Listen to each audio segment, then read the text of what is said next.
Take the critics and your fear. There's no easy way to hear. And all the memories you love to bring. With all the things that you hate to scream. So tell me, hollow on the inside. There's no trying to hide from this monster inside me. So if you try to criticize me. All right, welcome back to another episode of the Browns Beat Podcast.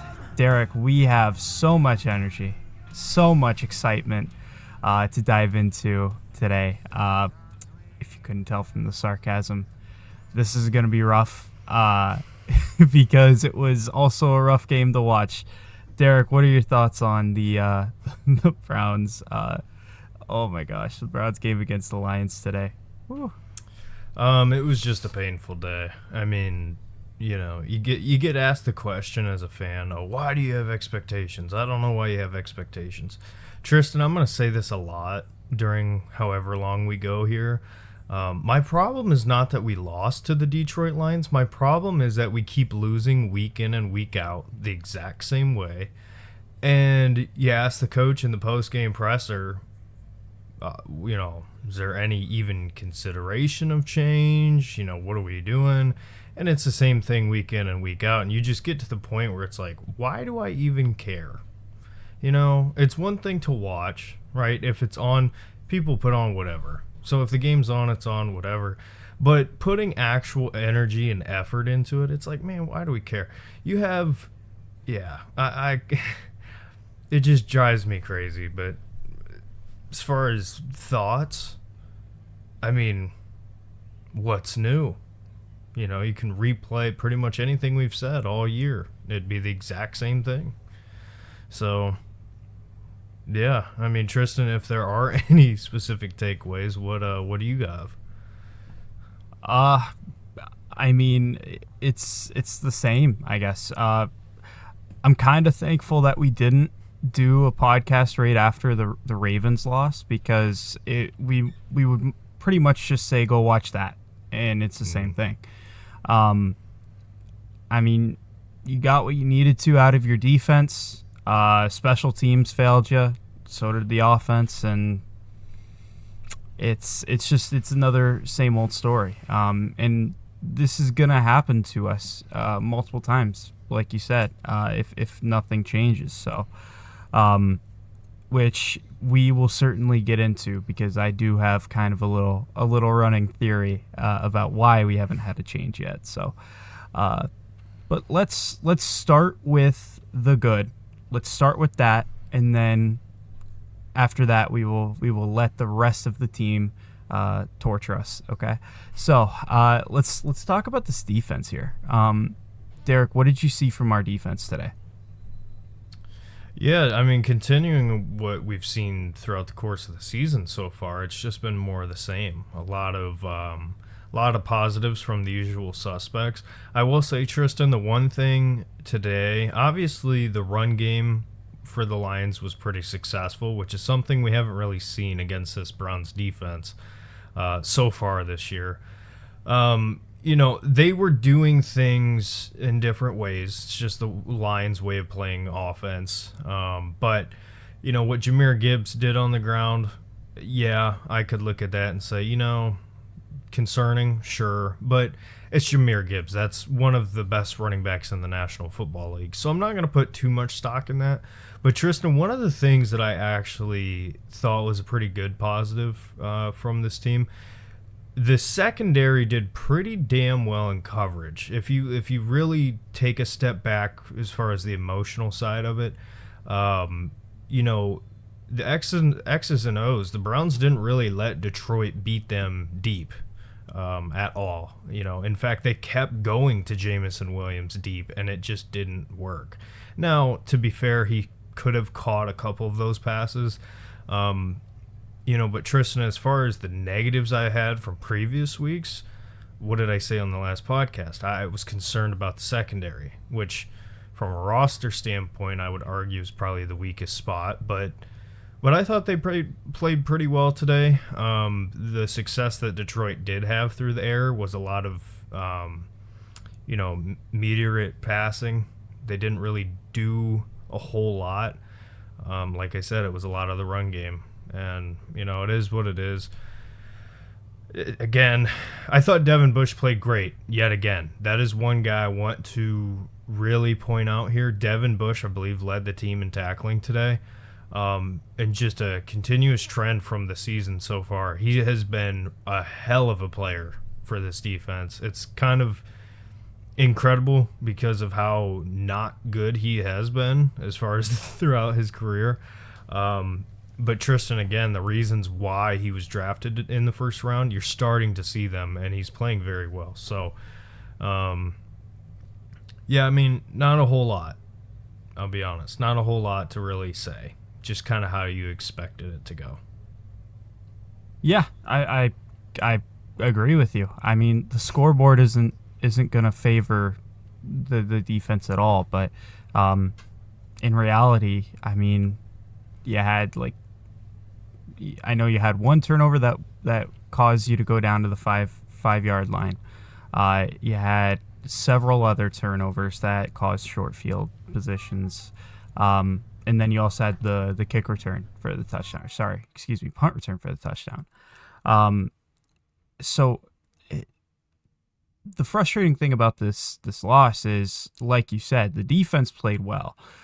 Certainly there were things that could have gone better, but I mean, you can't expect an absolutely perfect performance against a good football team, which the Detroit Lions are. They're a good football team. And if there was any game where you were going to not be great against the run, this was it. It's if not the best offensive line it's one of in the NFL. They've got two really, really good running backs. They are built to handle the type of defensive line that we have. And even then, our D-line still got a lot of penetration, caused a lot of chaos, and for the most part, I thought was better than the Lions O-line. I really feel that way. I mean, in the run, sure, they were probably better. More times than not, they definitely were. But passing, I mean, Jared Goff, he never really looked comfortable at all. And there were throws that he missed downfield because of the fact that we got pressure in. I don't really know what else to say outside of that. Like, the defense played well.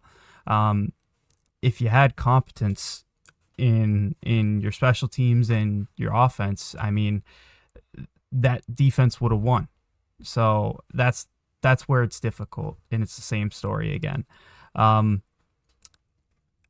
Only other thing I'll say is I believe the guy I'm thinking of is Miles Harden, I think. If it's not him, it's one of the other rookie corners or younger corners. Ended up stepping up and making a few plays today. Played really well. I'm pretty sure it was Miles Harden. I could be wrong, but I know that him in particular, he was getting flamed early this year. Had a couple of bad reps and seems to have turned it around. Looks at least competent. I don't know if that's going to stick, but he's turned it around and has improved. So that's always a great thing to see. Outside of that, it's a lot of the same stuff that we've talked about before with this defense. So it's there's not really much to delve into, Derek. I guess any final thoughts on the defense? I want to go to special teams next. So any thoughts before we go to there? No, other than I'll add on to what you were saying about Harden. He was a guy, funny enough, Tristan, that we did a video talking about, or he was included in our draft. Yeah, I remember this now. Yeah, Miles Harden just so happened to watch our video, and I forget what you said, but I know I said, oh, well, he's a 6th or 7th round pick. Who cares? He's probably not even going to make the team. But to his credit, hey, been playing well. Yeah. Been playing well. For the spot that he was drafted, I know there's guys that are picked way later than they should be all the time, but, you're a late pick in the NFL. You still have to battle and compete, and he has. And, Tristan at times this year, it's like, he's not great. But, today I thought he played well. The one, I talked about it earlier, but the ball to Jamison Williams, it was a deep over the middle, whatever, and Miles Harden was right there with him, and that's no slouch. Obviously Jamison Williams isn't what I kind of thought he would be to this point, but still, he's a very fast player. So for Miles Harden to match with him, definitely positive. But yeah, like you said, there's just nothing to talk about defensively. I mean, what are we supposed to do? Sit here? Yeah, Myles Garrett had a hell of a game. What did it amount to? I mean, what did it matter?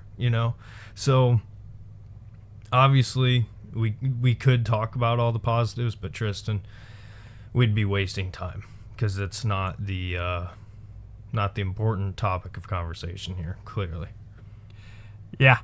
So let's save our breath on that defense. Let's transition to special teams. About everything that could go wrong in terms of a day with special teams did.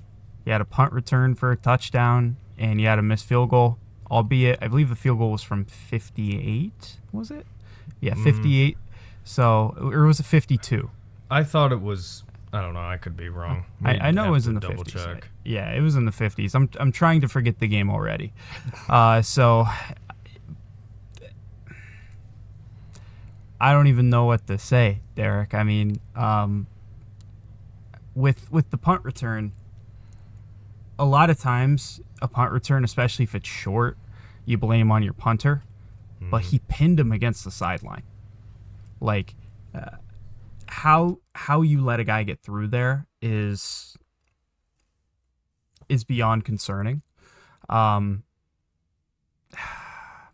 and then Andre Schmidt, he's looked good from that Bengals game. He's certainly recovered.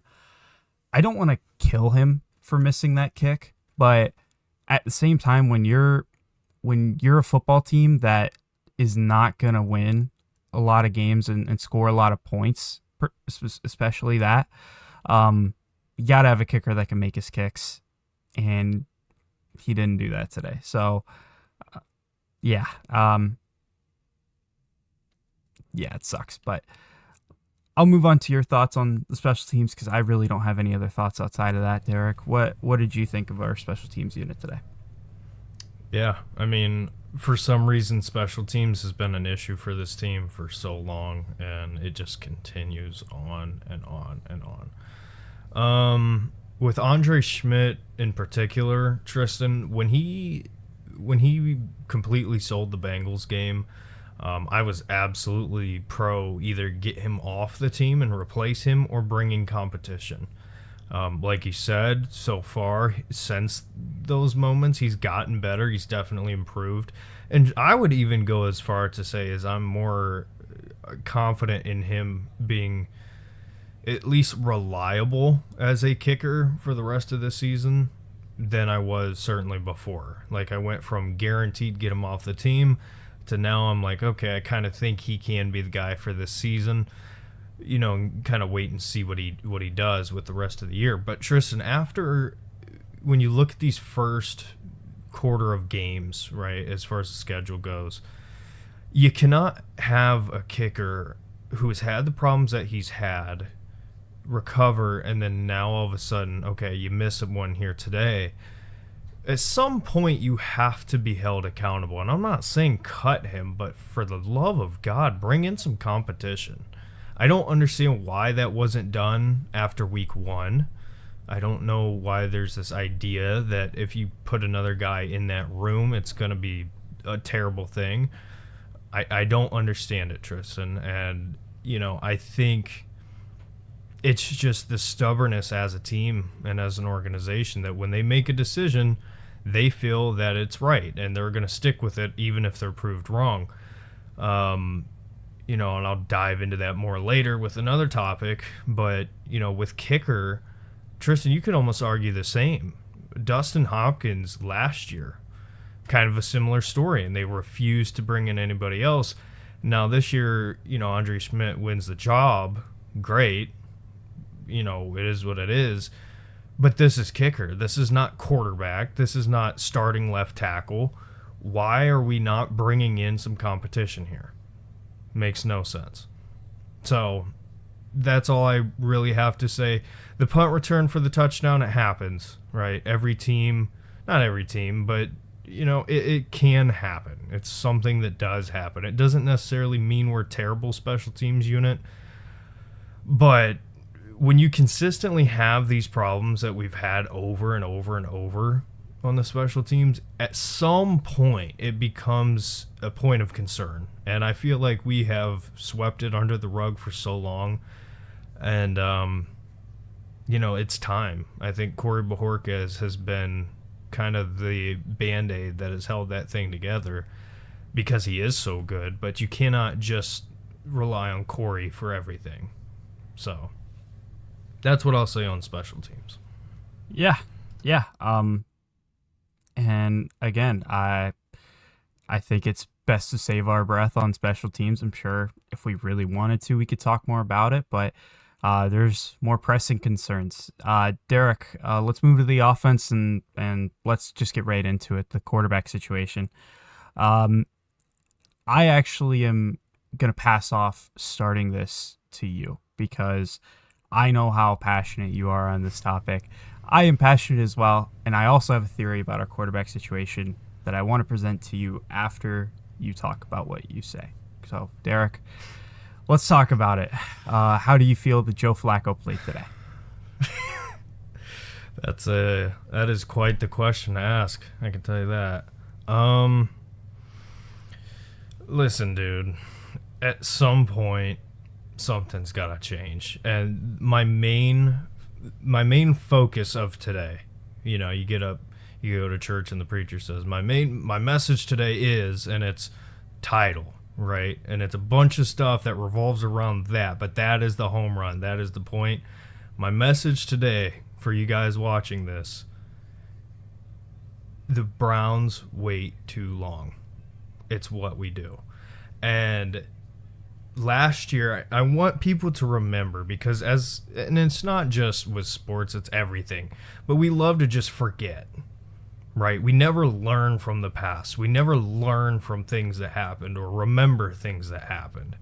And this Cleveland Browns organization, as far as decision making goes, for whatever reason, they just refuse to cut their losses, right? And what am I saying? Last season, Tristan, we started the year and the offense was inept. It was terrible. I vividly remember coming on this podcast week in and week out saying the same things about the offense, same things about Deshaun Watson and how you cannot move the ball downfield. There's no passing threat, and because of that, it's hurting your run game. We said these things week in and week out. And Tristan, what happened? Did Deshaun Watson get benched? No. Deshaun Watson ended up tearing his Achilles. Now, say whatever you will about Deshaun, the player. I'm talking specifically as an organization. He never should have been in a position to tear his Achilles because he should have been benched because of performance. But we kept him out there because we kept trying to make it work. We kept trying to force things into existence. And Tristan, it's getting to the point now with Joe Flacco that I almost feel it's not the same, but it's similar. And I'll tell you why. Joe Flacco is considered, at least by Stefanski, to be safe, right? At the very least, knowing, coming into this season, why Joe would start. He's the safe guy, right? He's got the experience. He's got the understanding of the offense that Kevin ran. He ran it successfully a couple years ago. But the problem is we are at the point now where that is not Joe Flacco. Joe Flacco is not only not the safe option, Tristan, I would argue that Joe Flacco is the most risky option you can throw out there at quarterback. And I know that sounds ridiculous because, hey, what do you have to lose by putting a guy out there like Joe Flacco? But, Tristan, it's so obvious to see that this team is starting to... The cracks are forming. Right, and obviously the guys in this locker room know what the season is. They're not stupid. But when you're Myles Garrett and you're saying everything that you're saying and, you know, you're having conversations with the organization, and we don't know the full details, but when you get to the point that you feel comfortable signing A because of the dollar amount they're giving you, let's make that clear, but also something had to have been told to him to make him feel at least somewhat optimistic, is where I will say it. And Tristan, there is nothing positive that you can take away from this Cleveland Browns offense ran by Joe Flacco. I mean, we can sit here and we can talk about the rookies and we can talk about the successes, but at the end of the day, what does that matter? It matters nothing. And when Kevin is out here preaching, you know, be safe, don't turn the ball over, Joe Flacco, Tristan, has been proven throughout his time starting this season, whether if it's his fault or not. I recognize not everything is on him. He's been turning the ball over. Today, he was 16 of 34, 184, and two interceptions. Now, we can sit here and talk about the reasons. Go ahead. Didn't he also have a fumble? Yes, he did. Yeah, he fumbled, and then there was another interception that he threw, but it got called back for, another fumble that he had that got called back for holding on the defense. So just want to make sure that's noted there too. Yeah. So the main critique, I will say, of Kevin Stefanski on his quarterbacks is turning the ball over. Is that fair to say, Tristan? Yeah. So to me, we have run out of excuses for Joe Flacco starting.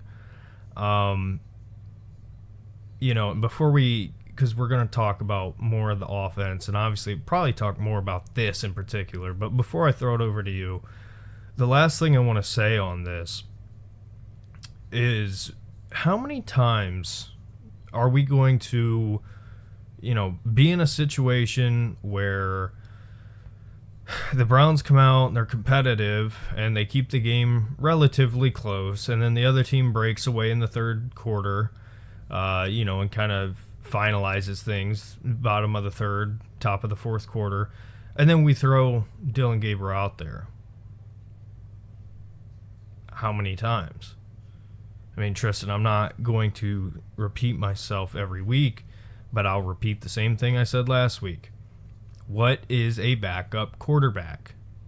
A backup quarterback is supposed to be ready and capable to run the offense when the starter cannot. True or false? Is that a fair description of a backup quarterback? Yes, it is. Okay. So if we are feeling comfortable enough to put him out there when it's already too far gone, what is stopping you from putting Dylan in now? And again, I know I said last thing I'll say, but this is the real last thing I'll say. Why? Why every week is the message that is being put out from Stefanski, and you know it's not just Kevin, it's organizationally. Why is the message not even being considerate of a change? Why is that the message they're passing down? That it's an offensive problem and not a quarterback problem. Why are they avoiding it? I have an answer, but I've been rambling, so Tristan, I will let you talk. But it just drives me crazy. Drives me absolutely insane. Yeah, I hear you. So I kind of want to follow the order you went into, and I I think I actually can answer your question, Derek. So yeah, quite simply, Joe Flacco, the way that he played today, there was no way we would have won that football game. I mean, we could have had every great this game has ever seen on defense, the best at every single position, and we still would have lost today because of how he performed. It would have been impossible. I will say we'll get into this, I'm sure. It's probably what you stopped at earlier when you talked. The drops that we're getting from these receivers are not helping.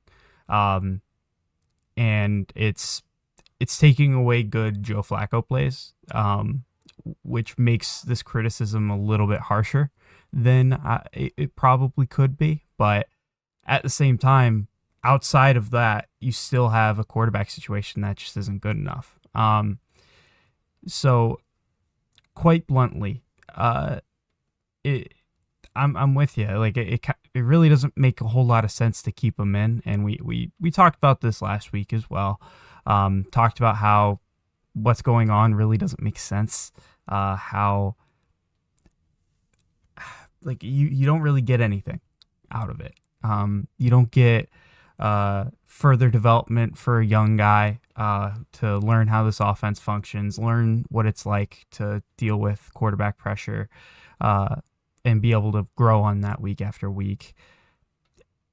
Your young players outside of Quinshon, Judkins are very limited with the opportunities that they get, which I will also say it's more so a criticism of Stefanski, which is not using Dylan Sampson, but I'll get into that. I'll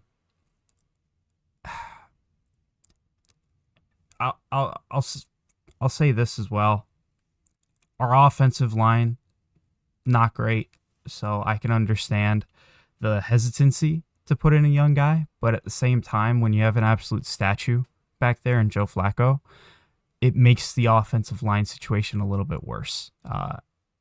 Now, I want to make sure I make this very clear. It helps the offensive line to have a quarterback that stays in the pocket, yes. But it also helps the offensive line to have a guy that can stay in the pocket, and then when the pocket collapses, can move out of it.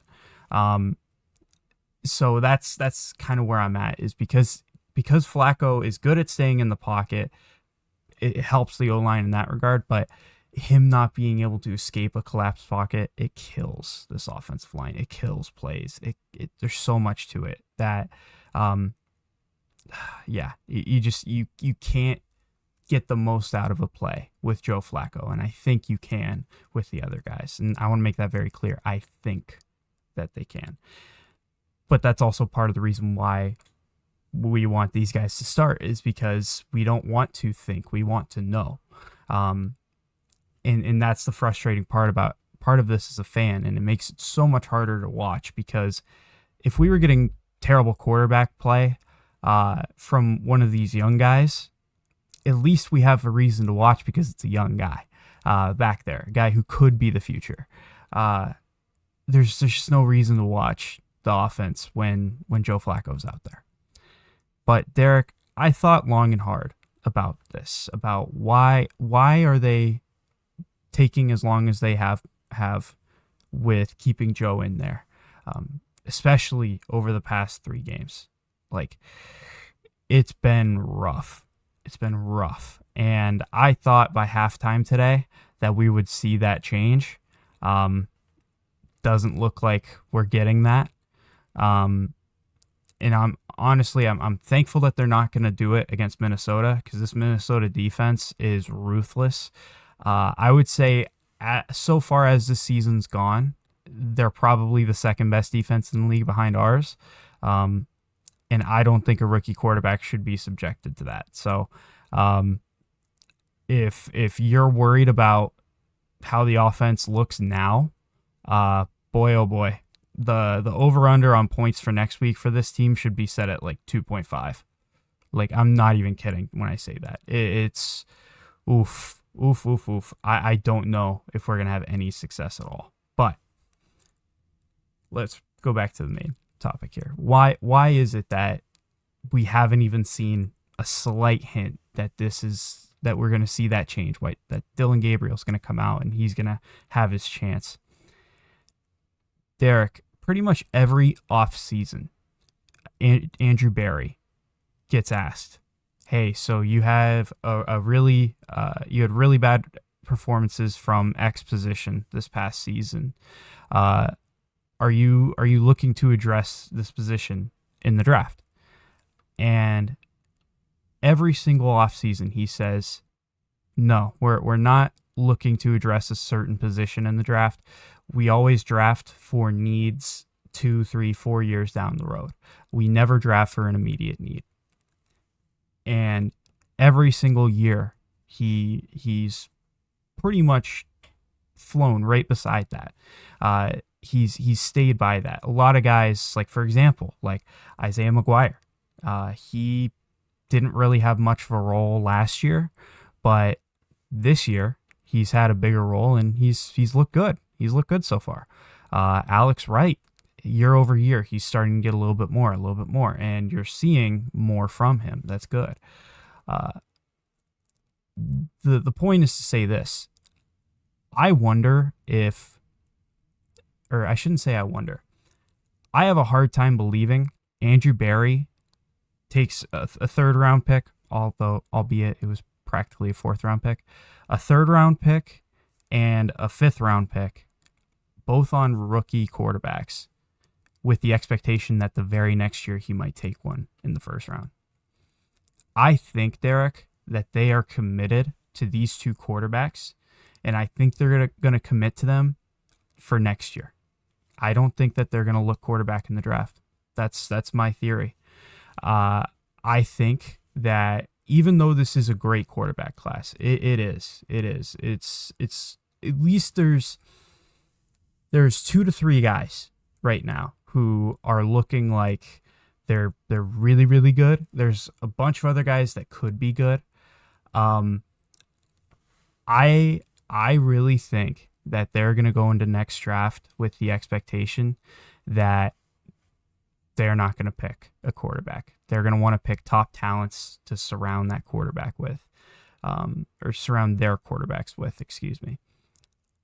Because otherwise, based off of the history that we know of Andrew Berry, those 2 draft picks would not have made any sense at all.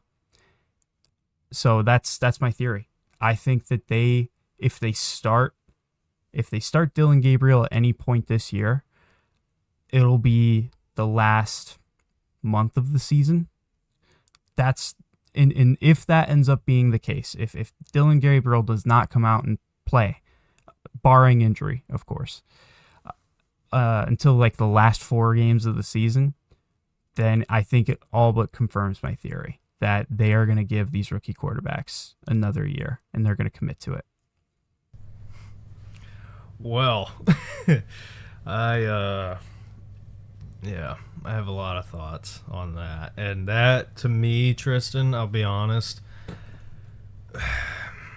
I want to be careful how I say this, because I think when the draft initially happened, there was obviously this huge gravitational pull from Shedeur, right? The personality, the polarizing figure, I would argue even play style. His play style is very exciting and it's very like highlight worthy, I would say. You know what I mean? As far as like the good plays, right? So initially everybody was Team Shedeur.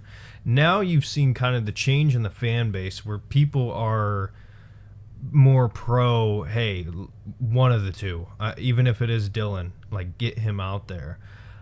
Which personally I'm happy to see that, because again, I don't want to be this guy, but pre-draft, I was saying Dillon Gabriel is one of the guys who like nobody's talking about, but I could see him becoming, a solid quarterback, whether if that means starter for a team or, kind of a journeyman, but he's reliable. Like that's kind of what my thoughts were on Dillon Gabriel.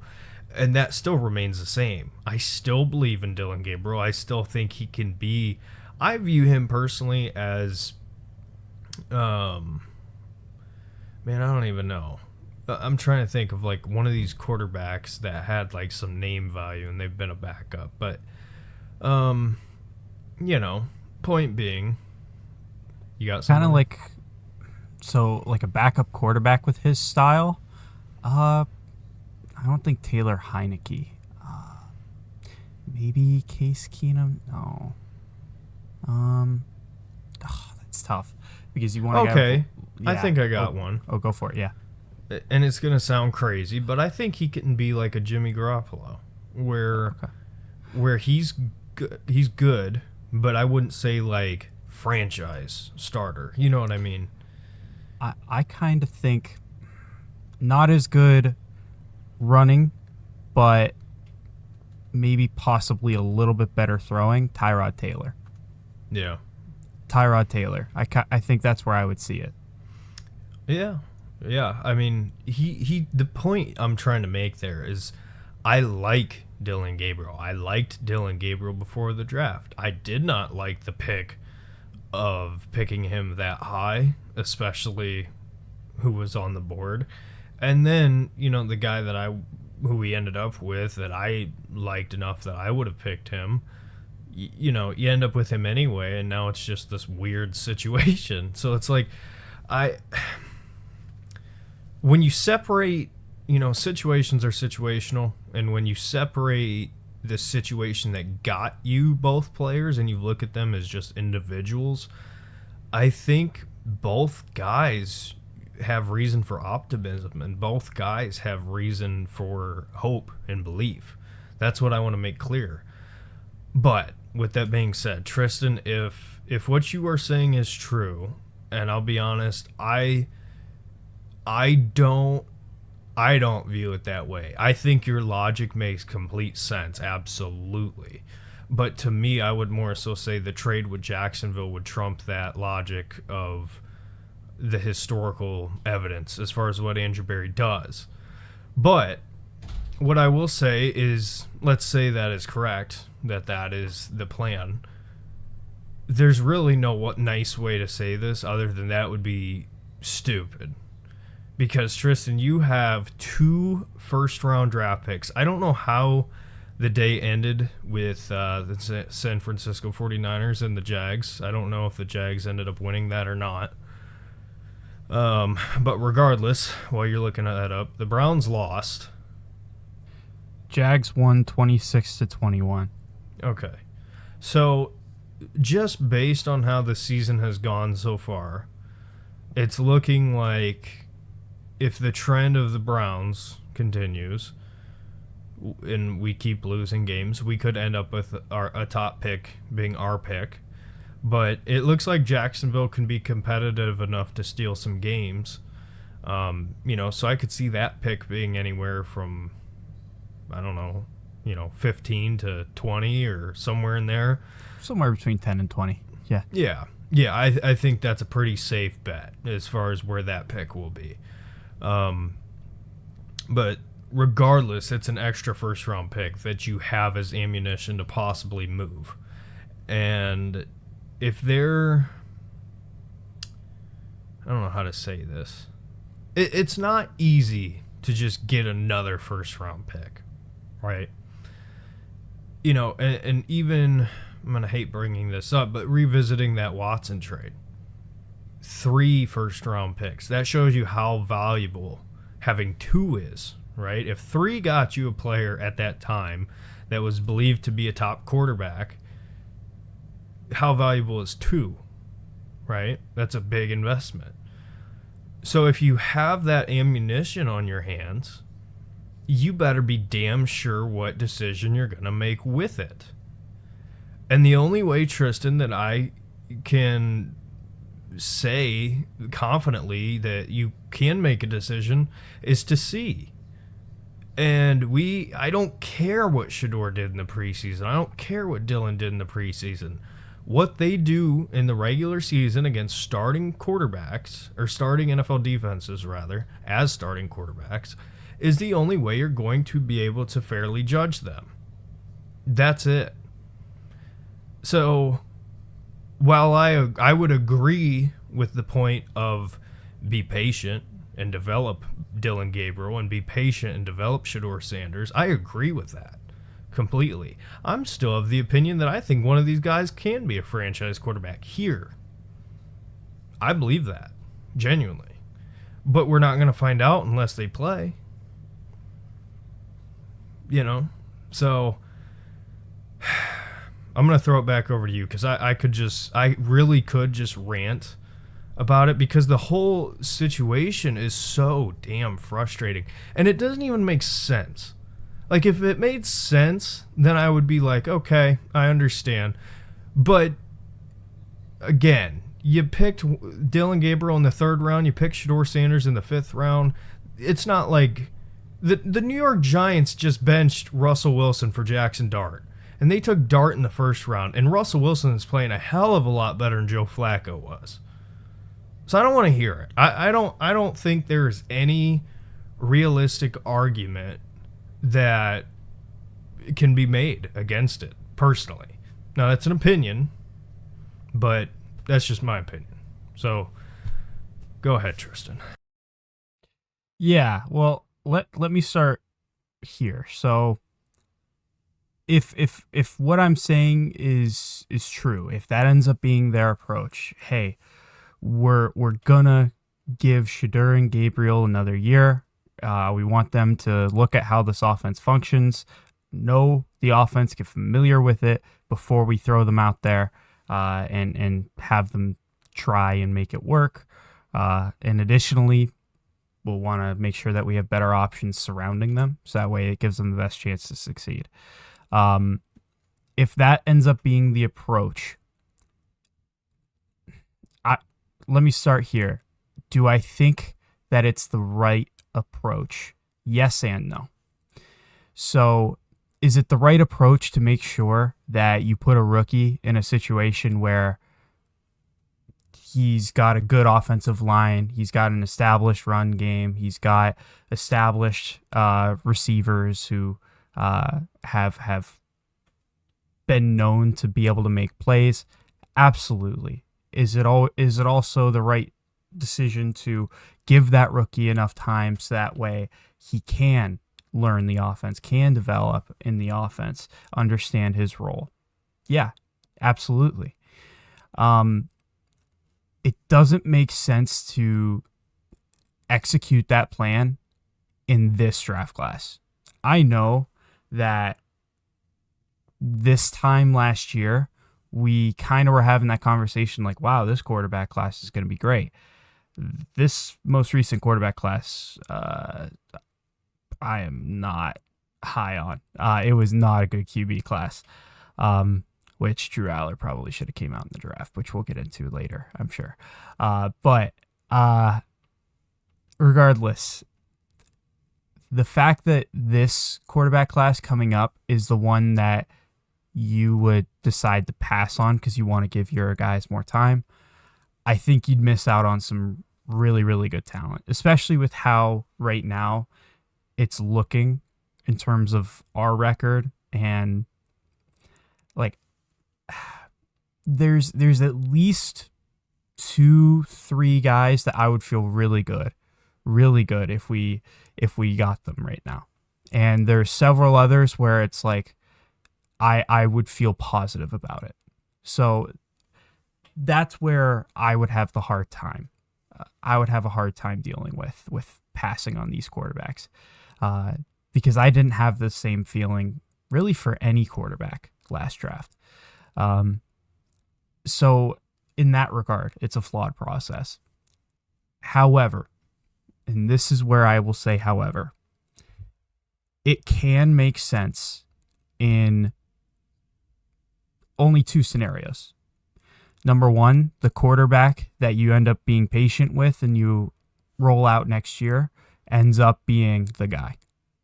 If that ends up happening, nobody cares. Nobody. Because hallelujah, you got a guy. Which we can't really ever say here. Even when we thought we did, we didn't. But the other option, the other way it makes sense is this. you're either drafting offensive tackles that are bookends that end up being unreal and solidifying your offensive line for years to come. Makes sense because you're going to protect your quarterback, the next one that comes in, and you're going to be able to set them up best to succeed, because we know these offensive tackles right now, oof. I will say KT Leviston played better than I thought he would. He definitely played better than I thought he would. Who's the other guy? The one that we just got from Washington. I can't remember his name. Thayer Munford? No.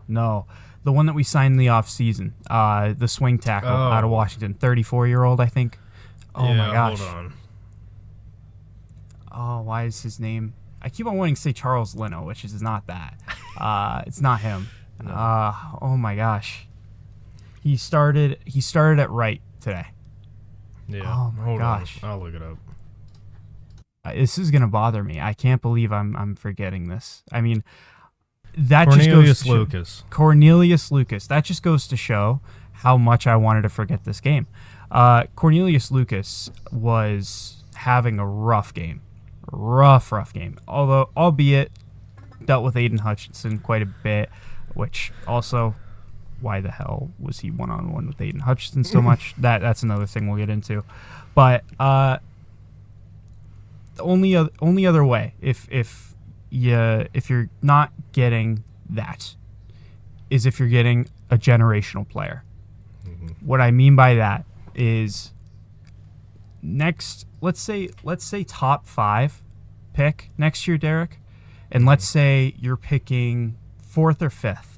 And you've already got 2-3 quarterbacks off the board, right? If you have the first overall pick, you're not going to go quarterback, you're talking Caleb Downs. That's where I was going. Number 2. And that's where I was going.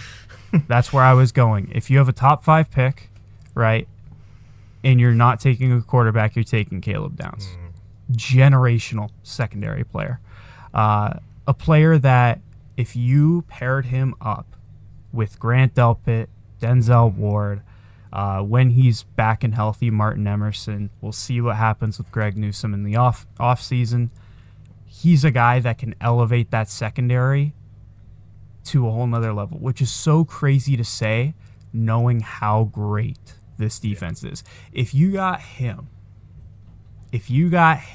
Derek, it instantly creates a conversation of, and it would be way too early to say it at that very moment, but it would end up being, I'm very confident, it would end up being a question of, is this one of the greatest defenses of all time?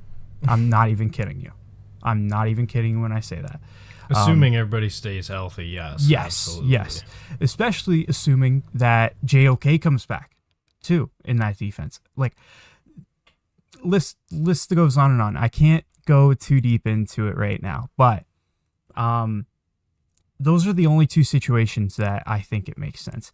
I'll be honest, even if we were to get a wide receiver, I don't know as though I have to delve deeper into this class, but I kind of like the playmakers we have. We'll get into one who's definitely underperforming significantly, but especially the young guys, I'm liking what I'm seeing. Like, they have very limited opportunities, and it's not their fault. I would like to see them get more opportunities, and I've liked what I've seen so far, especially out of like Harold Fannin. He's looked terrific every time he touches the ball. Had a drop today, but and I'll get further into other guys as well. But the point is, it can make sense. It can be the right approach, but you have to make sure, if you're doing it, that you're truly elevating your team or putting your team in a position to either win or be in a very, very, very good spot for the next quarterback that comes in. That's the only way this makes sense. If one of those picks you miss on, or you end up having a quarterback that you pass on turn into a franchise quarterback, this completely goes out the window. Yeah. I would argue I don't know. To me, the must at the end of the season. Again, we've said it many times, but to me, the must answered question is: are either one of these two young guys a guy? And I'm not saying the guy. Never said are they the guy, but are they a guy? Is there enough there that you can be confident in going forward? That is the question that you have to answer. And regardless of your choice in the draft that you make, it does not matter until you can answer that question. Regardless, if their perspective is, hey, one of these two young guys is our guy and we're gonna draft BPA and what makes sense for us, great. But you need to know that now, because here's the thing. Obviously, me and you are draft junkies. That's, at least I am. I can't help it. I literally can't help it. I don't know. Something about the process of college to the NFL and who's going to work and who isn't. I just love it. But, what I have seen so far is the cream always rises to the top, right? And that you ask these questions, when it comes draft time, we ask these questions, where did this guy come from? Where did Zach Wilson come from? Where did Trey Lance come from? Some of these guys that pop up out of nowhere. And Tristan, this season, I would say everybody's kind of been known, but there's some guys. Mendoza is a dude. He is a dude. And there's some others who are going to kind of put their names up there. And, Nussmeier kind of had I wouldn't say a bad game, but he struggled a bit this week. And I didn't really get to see a whole lot of what Sellers did, but if anything, I don't even know if they played, to be honest with you. But anyway, my point being is the difference between last year's draft class at quarterback and this year's draft class at quarterback, the potential is way higher, right? Obviously, not all these guys are going to hit, but I would argue that every draft pick is a lottery, right? You're scratching off and seeing if you hit or not, but I would say, there's more chances to hit in this year's draft than last year's, for sure. And again, not to take anything away from either of the two guys we have, but I am not willing to sit on my hands and not go get one of those guys at the end of this year, right? You have to get that question answered.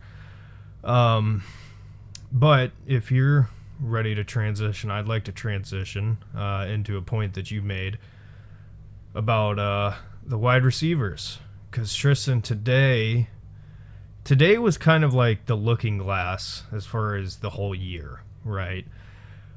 The passing game was borderline non-existent. Your reception leader was Isaiah Bond with 3 receptions for 58 yards, which, Tristan, I would love to sit here and pound the table and say, hey, Isaiah Bond putting up 58 yards is definitely a positive, and it absolutely is. But Tristan, the broader conversation here, we're not getting a fair evaluation of any of these targets, any of them. And the only one that I will say I think we've kind of gotten a good sample size from would be Fannin, because the types of passes are getting thrown his way. But even with him, Tristan, the argument that I really want to make here, and I want people to understand, it seems as if the talent we have in the reception room, and I include tight end in there as well, I think people get this idea that they're terrible, and I've been somebody that's been pounding the table, bring in receivers, get some weapons.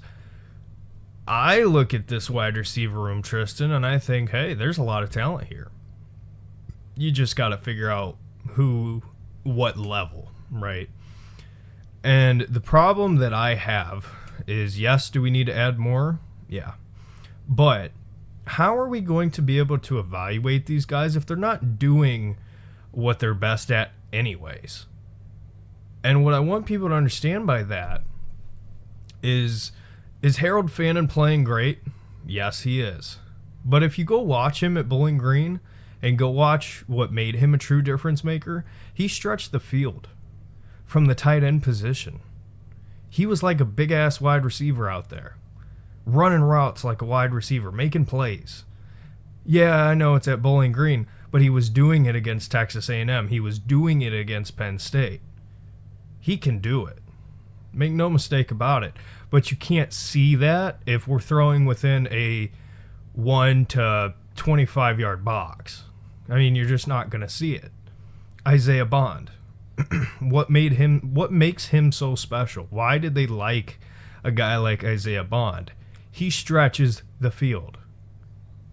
He did it at Alabama. He did it at Texas. And he's a solid route runner with great speed. But how are you going to be able to see what a guy like that can do if you're not stretching the field? If you don't have the ability to throw the ball downfield, A, because you don't have the time, and B, I don't know if Flacco can really do it as well as he used to. And that's a conversation that I think is easy to go to. It's easy to throw that age thing out there. But Tristan, you know, I think it is a factor. I think Flacco's arm has diminished. You know, but on top of it, I don't think the point I was making there is guys I don't think are getting used in ways that we could be using them. Now, on the flip side, guys aren't taking advantage of the targets they're getting. Cedric Tillman dropping a lot of footballs. And that's somebody who, again, I've said it before, but you got to figure out what he is. And for him, he has to figure out what he is. Time flies. He's got another year or two, I believe, and he's up for a contract. And, you know, given his injury history when he came into the league, you know, he's got to put up some performance on the field to warrant not even just the Browns, but any other team that might show interest in him. He's got to start doing something, right? So take advantage of the targets you're getting. And then the obvious one, before I switch it over to you. We have been the biggest Jerry Jeudy fans, supporters on basically anywhere that you can hear sports opinions. And that's not going to change. I'm still a believer. But he has got to catch the damn football. I mean, this has been multiple weeks now. And Tristan, I think, because we saw Jeudy struggle at the beginning of the year last year, and then Jameis Winston comes in, and then all of a sudden he's this great wide receiver, and he looks to be, you know, what we thought. Mostly, in my opinion, because I think there's more life, which is a big thing I think we're struggling with now. You know, Tristan, when the Browns got stops on defense today, I almost didn't even care because you knew the offense wasn't going to do anything. And that's killing us. There's just no life. There's no pulse on that side of the ball. You know, so there's that. I think that's a factor. But also, Jeudy himself, I think he's not a guy that works well in dysfunction. And I don't mean as a team. I mean as his unit, right? When his unit has dysfunction, I think he kind of breaks down. And the offense last year, when it kind of made that switch, when it went from being the worst offense we've literally seen historically in years to being an offense that is just airing it out, I don't know if we're going to get that this season, but just another stamp on why a quarterback change is needed. Guys like Jeudy are the ones that are supposed to be leading this team. Guys like Myles Garrett are the ones that are supposed to be leading this team. Denzel Ward, the veterans, right?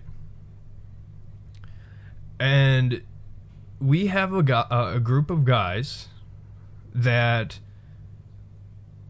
I would say, Tristan, are not good in dysfunction. Jameis Winston was good in dysfunction. He kept that train moving. But we don't really have that. Joe's great, but we don't have that. So I'll pass it back over to you because I've been rambling again. So wide receivers. Yeah. I'm gonna start where you left off, Jerry Jeudy. If you took Jerry Jeudy his tape, right? You took his tape and you just played it up right before the point he makes the catch, right? Or right, and you cut the film right as you're seeing him go up for the ball. You don't watch the catch process. You'll say, wow, this guy's a really great receiver. You'll say, wow, creates so much separation, such a great route runner. And then you play the rest of the tape, and it's such a shame.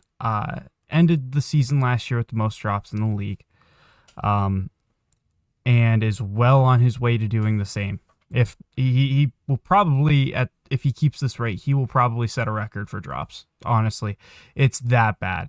It is that bad. And it's such a shame because he does such a great job to create opportunities for himself. He does such a great job of it. Like there's a play along the sideline. It wasn't a great, it wasn't a play where it's like, it's an easy play that he should have made. It's a layup, but he ran such a great route, created just enough separation because it was really well defended. It was actually the play that the corner for the Lions ended up getting hurt on. And he created a window on the sideline, and it hits his hands, and it falls. And it's so frustrating because he's the type of player that I look to and I say, you can make those plays on a regular basis. You can do even better. And he's not. And it's just because he simply can't catch the football. It's why it's so frustrating watching him play, because everything outside of that one thing he does really well. And it's why we really liked him as a prospect. It's why he had that breakout, why he looks so great. But he's just not catching the football anymore. And it's personally, I think with him, it's mental. It's a mental block. I think whatever's happening is really messing with him. Honestly, Derek, he's not going to be able to get through this unless you just keep throwing it to him. So I almost think that, because listen, your offense isn't going to do jack against Minnesota, being honest, unless if you get really lucky in Minnesota has a terrible day, or you get like an all-time performance out of one of your wide receivers or something like that. I think the goal for this next week, chuck it to Jerry Jeudy as many times as you can. Let him try to get into a rhythm. I'm saying, like, first play of the game, wide receiver screen to Jerry Jeudy. Second play of the game, slant to Jeudy. Like, I'm dead serious, because if we're gonna have a rookie quarterback eventually step in, Jerry Jeudy is gonna need to be playing at a good level. And this might sound ridiculous. Why are you rewarding the guy who keeps on dropping the football with more targets? It's not about rewarding him. It's about letting him work through it and get through it. Because I think, actually, hell, I know, because I have the tape of it. He's played with a not great quarterback before, and he himself has, I'd say, won us games. In particular, one. But he's got that level of talent. Just let him work through it is how I would approach it. Especially if you're not going to win anyway. So, in terms of the other guys, Cedric Tillman's in year 3 now. So you got one more year after this. If he is going to become anything, it's really now or never. Because even if you end up having a great year next year, it's not a guarantee that you're going to get the money you want.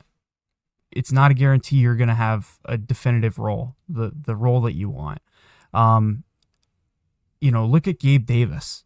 Like he played really well that final year with Buffalo, went to free agency with Jacksonville, signed an okay deal, paid him decently. And then a year later, he was cut. And now I think he's back in Buffalo now, and he's just a role player. He's just the guy. So that's kind of where Cedric Tillman, he's at risk of having that happen to him no matter what happens next year. So he's got to turn it around. He's got to do something. I need something from you, Cedric Tillman. Harold Fannin, I'm with you. Of all of our rookie guys, he's looked good. I wish he would have caught that one over the top ball. I will say that one was like, he needed to hit that. Outside of that, there's not much I can really point to and say like you haven't done well. The biggest criticism I have right now of the passing unit is we completely abandoned the use of Dylan Sampson after week 1. And it's a shame because week 1, him and Fannin were the only guys that were getting us anything on offense through the air. And Flacco, he was able to get into a rhythm in that game because of the fact that he felt comfortable just chucking it to Dylan Sampson and letting him go to work in space. And it's such a shame that the introduction of Quinshon has completely taken away Dylan Sampson. Now, I'm not saying that's a bad thing because Quinshon Judkins, we'll get into it. He's been fantastic. But at the same time, on obvious passing situations, passing downs, Sampson should be on the field. He should be getting designed running back screens at least, if not being a great option to dump off out of the backfield. Like, he cannot be this guy that all of a sudden is only getting like 1 or 2 targets a game. He should still be getting minimum 6 targets a game at minimum. And it's so frustrating. It's so frustrating because we're not creating anything downfield. Not at all. We're not. Why not throw that guy and have him just be an option? That's so frustrating. Yeah, I'll kind of leave it at that. So, Derek, yeah. I'll let you kind of take over from here. Any final thoughts on our pass catchers before we kind of move on? Yeah, I mean, with Cedric Tillman, I think best case scenario, and it's not going to sound good, but, you look at the career of somebody like Kenny Galladay. There's a name that you guys might not remember. Somebody I think Cedric Tillman reminds me a lot of. And Kenny Galladay was a hell of a wide receiver in Detroit, ends up signing a pretty big deal with the Giants, and he's terrible, right?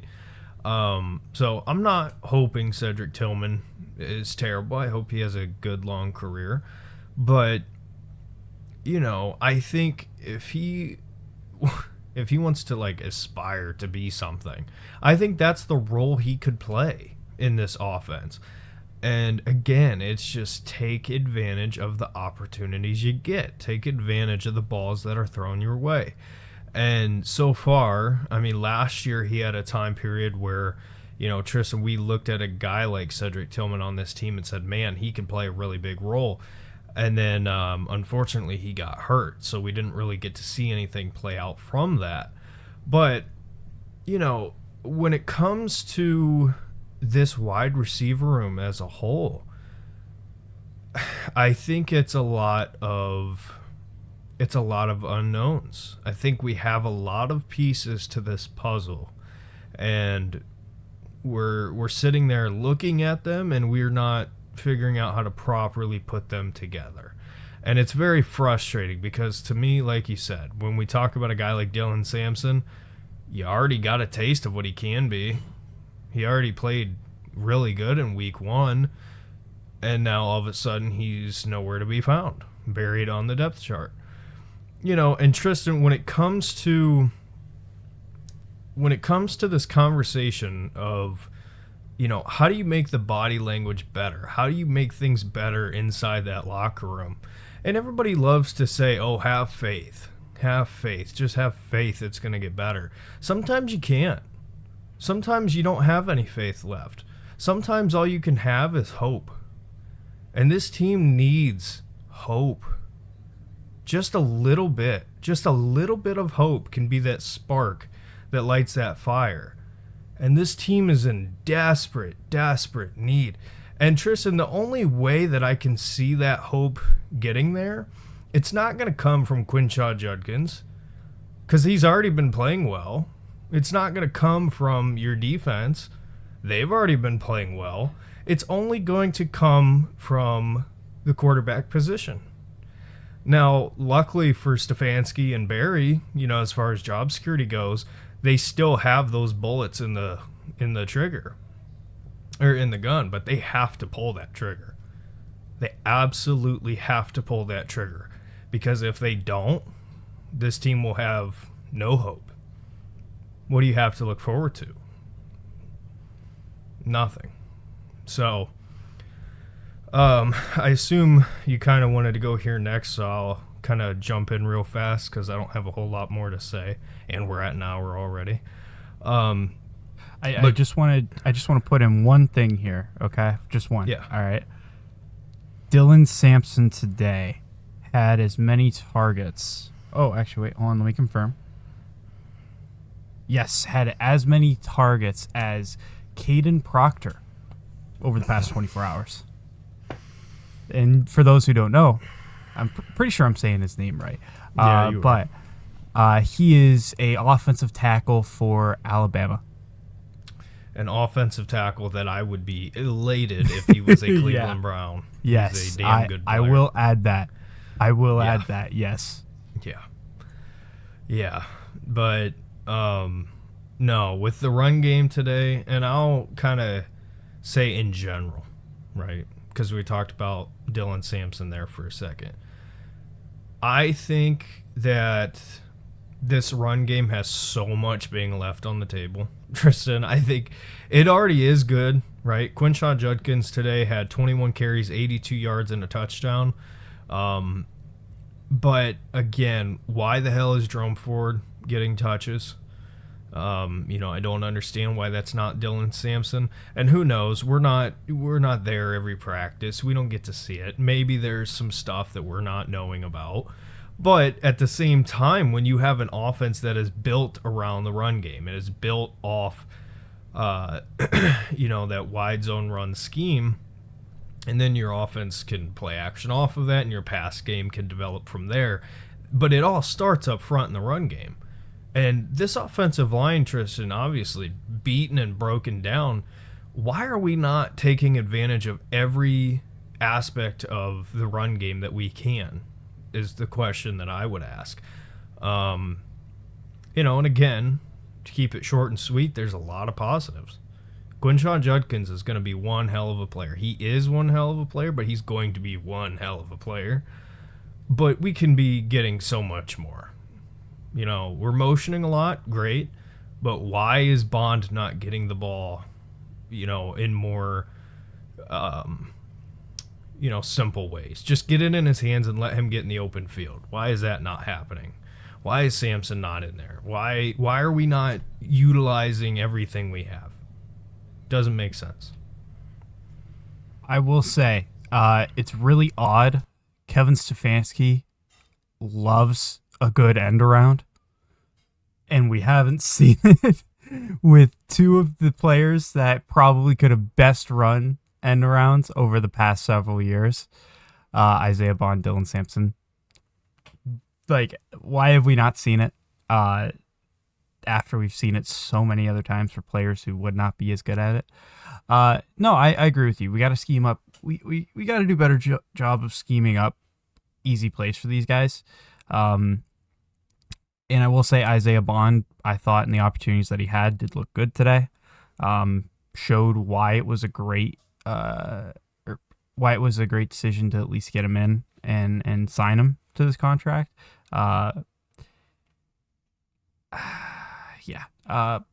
Personally, I don't have much else to add with the pass catchers in the passing game, just because I just don't think there's much else to talk about. What do you mean? So Each one of these guys are just Hall of Fame level players putting up 100 yards receiving. This offense is just the greatest of all time.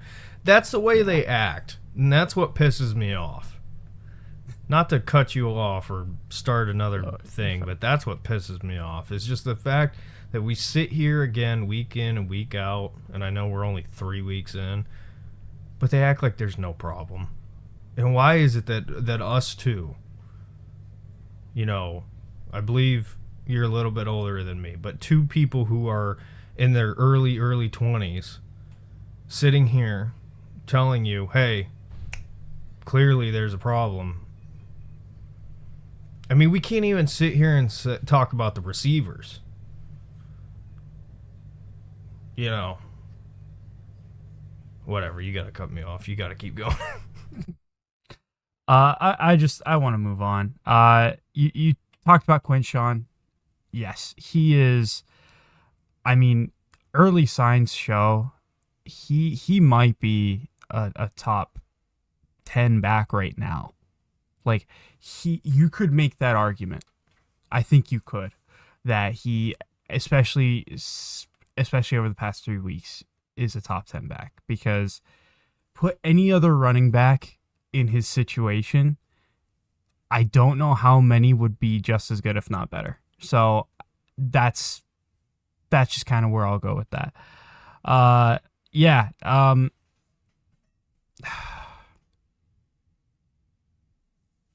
Yeah, I'm just frustrated. I'm so frustrated. I'll get this out of the way. Offensive line, copy paste. It's just the same stuff. I mentioned KT Leviston earlier wasn't as bad as I thought he would be. That's really all I have to say. O-line's just not good enough. I'm with you. I'd be happy with Caden Proctor on this team. And he would be a guy that I would love to draft. But we would be another nearly 365 days away from getting that. So that's really depressing to think about. So I don't want to think about that. So I will, honestly, I'm tapped out. I'll let you carry the rest of the show. I cannot talk more about this team. I'm going to lose my mind. If I talk more about this team, they're going to have to lock me in a padded room. It's not going to be good. It's not going to be good. I also would say I'm pretty tapped out. Here's what I will say in closing, because the conversation me and Tristan had, I said, are you able to record tonight? Yeah, what time you thinking? Well, probably about an hour after the game. Well, here we are. So I texted Tristan and I said, I don't even remember. Basically, what I'm trying to say is the conversation we had prior to this was we don't really want to talk about it, but we probably should, because we've been gone for so long, so we should just get back in rhythm. And the fact that we got an hour and 17 minutes out of this is kind of wild, because neither one of us really had any interest in talking about this at all. So I would say pretty good, we got out of it what we needed to. Yeah. Also, let me just add, if you're still watching this, what the hell is wrong with you? What is wrong with you?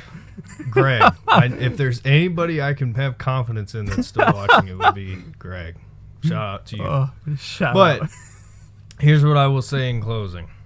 Tristan, I sit here today and I put my hand to God. If this team at the halfway point in the year has one win, because we already have one. So if we have one win at the halfway point in the year, we will do a show. And there will be no time limit. Nothing. Just start, and when it ends, it ends. Simply talking about quarterback prospects for this team.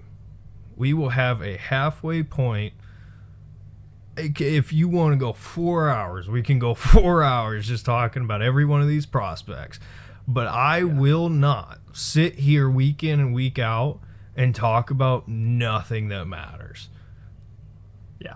So it comes down to that. Honestly, can we do it next week? Yeah. Like, honestly, at this point, it's like, I think I'm at the point, if this keeps on going, we might need to cap talking about this team to like 10 minutes and then just talking general football for the rest. Because this is just going to turn into a Guardians podcast. Or we can make this an extended Ohio State podcast or whatever. Yes. Yeah. Honestly, I'd have so much fun talking about that. Because, by the way, Guardians, greatest ever comeback in the sport. And they won the AL Central. Just. And today, Derek, they came back down. They were down 5-3. I don't know if that was the biggest lead in the game. But they were down 5-3, came back, tied at 5-5, went to extras. And Brian Rocchio, three-run bomb in the bottom of the 10th after they already gave up 2 runs in the top of the 10th. Oh my god. We should be talking about that. There will be there will be very few people that will understand what I'm about to say, but in reference to what you said, just so you know how crazy of a hit that was, Tony Battaglio texted the group chat and he said he sent that to my dad, which few of you, very select few of you, will understand. Tristan just got it, but we'll leave you with that. Anyway, go Guards. Hopefully the Browns decide to change.